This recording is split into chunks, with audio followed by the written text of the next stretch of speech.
Well, we've finally got the long-awaited announcement of who Joe Biden is going to pick for his vice presidential candidate, Kamala Harris, or as Tucker Carlson likes to call her, Kamala Harris.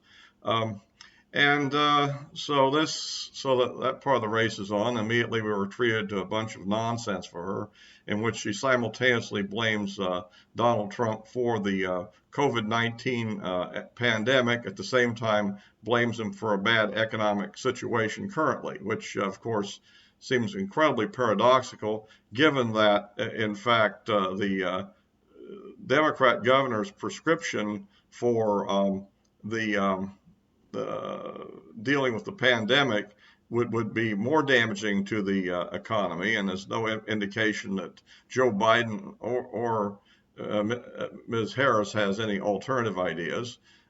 Or, on the other hand, I mean, so you can't have it both ways. The fact of the matter is he's doing a pretty good job on getting the economy out of the ditch that the shutdown occurred, given how severe it was and given the ongoing situation in the pandemic. So I think that Trump actually deserves a lot of credit. The biggest problem Trump has with it, in my personal opinion, is the fact that he seems to not like to deal with the subject except when he has to.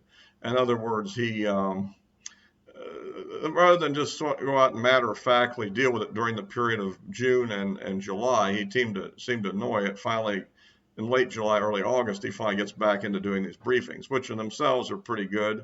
I do think it would be good for him to keep them short and try to maybe even literally put his information on the prompter, because he's sitting there basically reading a bunch of statistics off to people, and it's apparently about as exciting as one of my videos on a hardcore scientific topic. So at any rate, but at any rate, he's in the game, and we'll see what happens.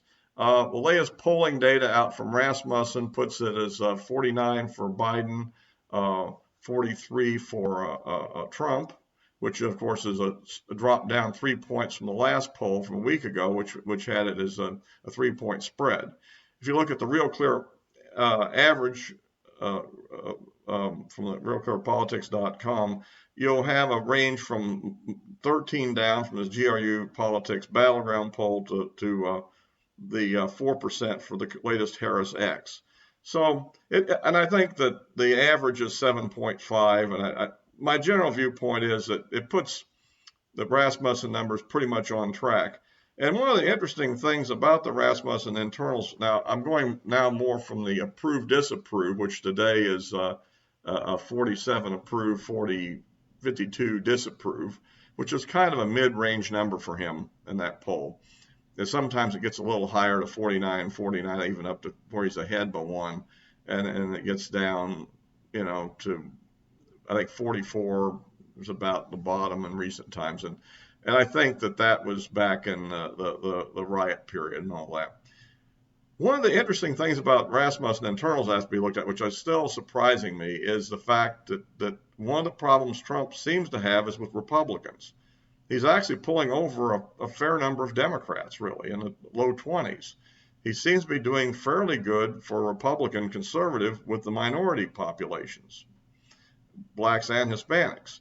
What's really weird is he seems to be having trouble with a certain degree of mainstream Republicans. I guess the people that really are true John Kasich fans, or they like the Lincoln Project. And one can hope that may be a good indication for Trump that in the final analysis, once the campaign is fleshed out, if he can avoid losing his Democrats, who apparently are supporting him because they actually like a lot of his unique characteristics and policies, that maybe some of the Republicans will come home when they really finally realize the practical impact of what a Biden-Harris leadership would be.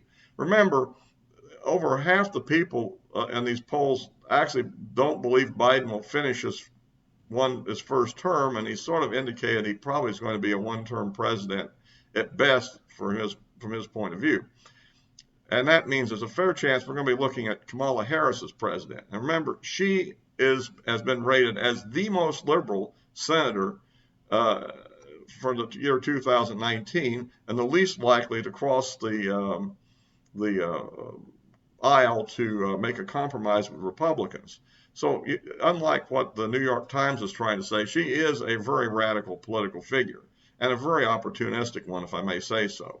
I mean, she's gone everywhere for, on the one hand, saying anybody under 24 is completely irresponsible, in one speech to saying she'd be for the 16-year-olds having the vote. So you're dealing with a rather extreme figure there, and I don't know if it really means any difference between her and Biden, except that she probably has a more clear-cut idea of what she's doing, whereas I think Biden basically wants to be president any old way he can be. So that's kind of our situation on the election at the moment. Just to give you a little update on what I'm thinking. Basically, one thing about Rasmussen approval numbers is they use a slightly different technique than many polls do.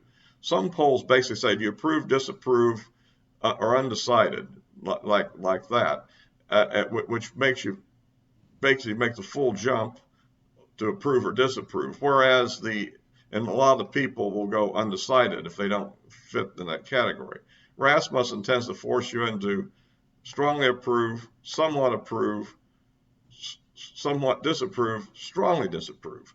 And of course, that effectively has the approach of having some people who probably aren't going to vote for Trump in the approved category, or having some people that won't vote for Biden in the disapproved category. And it depends on which way it goes. Right now, for instance, the strong approve is at 36%, and I think we can generally figure he will probably definitely get around 42, 43% probably. You can generally figure that Biden will probably get around 47%. Based on historic trends, and assuming nothing dramatic happens, like he actually flips out in one of the debates and turns to Trump and says, "You're a lying dog-faced pony soldier," or something of that sort, which might have an unpredictable outcome, but or some other meltdown. But effectively, that means that Trump needs to pull up his support somewhat in order to get a win. He needs to get within about 2%. And he needs to get them in the right states, sort of like he did last time. And that's so the game is still on, and it's very reminiscent of the last campaign too, in a lot of ways. We'll see we'll see if we can get these Republicans back online. They need to really think this over. Are they really Republicans, or do they really support the Democrat agenda? I keep emphasizing to people that it shouldn't be.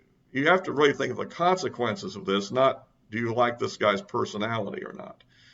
The consequences of a Democrat presidency at this time, I think, would be very difficult. And if they get the Senate as well, I think they'd be a downright catastrophic. Now, of course, I could be wrong. Maybe they won't do everything they say they want to do, but I wouldn't bet on it. So that's kind of my read for now, and I'm continuing to monitor the situation on that. As far as the pandemic goes, I think the trends in new cases are down. They're trending down, especially in the 7-day moving average, which takes out those little day-to-day jumps in reporting. But the deaths are still at a fairly high level because they're based on over 2 weeks. People were infected over 2 weeks ago. And so we have at least another week of probably bad news on that before we see the death rate drop down below 1,000 a day.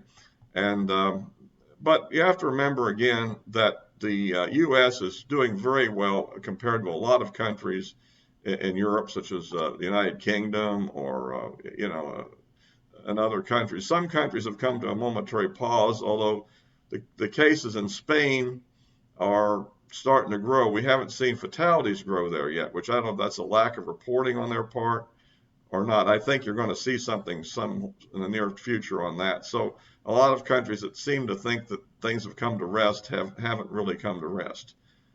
Well, I'll close for now, and if you like these videos, like and subscribe and pass on copies to your friends or whatever.